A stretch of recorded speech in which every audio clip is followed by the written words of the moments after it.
For over 1,000 years, the Byzantine Empire stood as a beacon of civilization. It was the direct successor to the Roman Empire, preserving classical knowledge and culture. Its capital, Constantinople, was a marvel of engineering and artistry, a crossroads of East and West. But even the mightiest empires faced their twilight. This is the story of its dramatic and inevitable fall. Over centuries, internal strife and economic decline chipped away at its foundations. Territorial losses became frequent, shrinking the empire to a mere shadow of its former glory.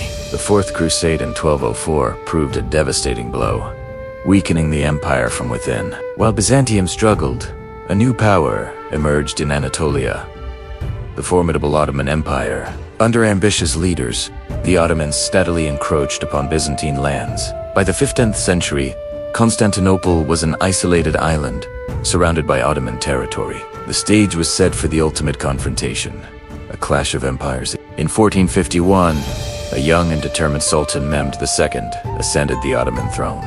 His ambition was clear: to conquer Constantinople, the red apple of his dreams. He amassed an unprecedented army, equipped with the latest military technology. Among these were massive cannons, designed to breach the formidable Theodosian walls.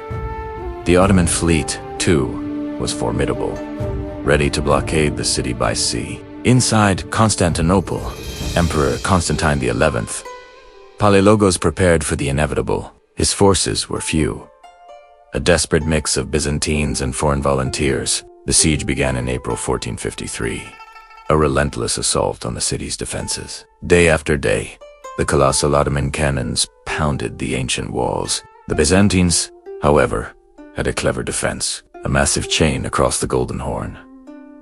Mehmed's ingenious solution: dragging ships overland to bypass the chain.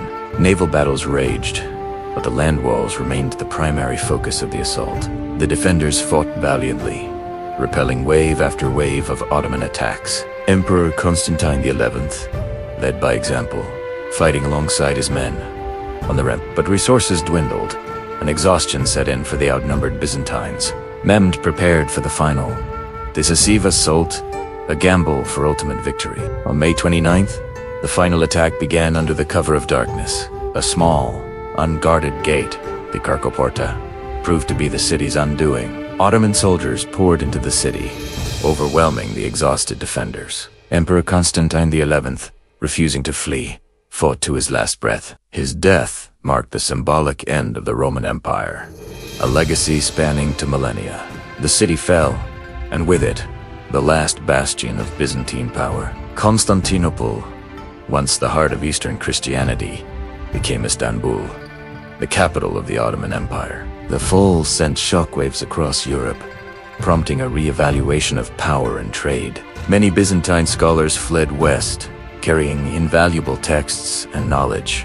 This influx of classical learning significantly fueled the European Renaissance. The fall of Constantinople marked the end of the Middle Ages and the dawn of a new era. Yet, the legacy of the Byzantine Empire endures, its influence woven into the fabric of history. From its grand architecture to its legal codes, Byzantium shaped the world. Its story is a powerful reminder of the rise and fall of empires and the constant march of time.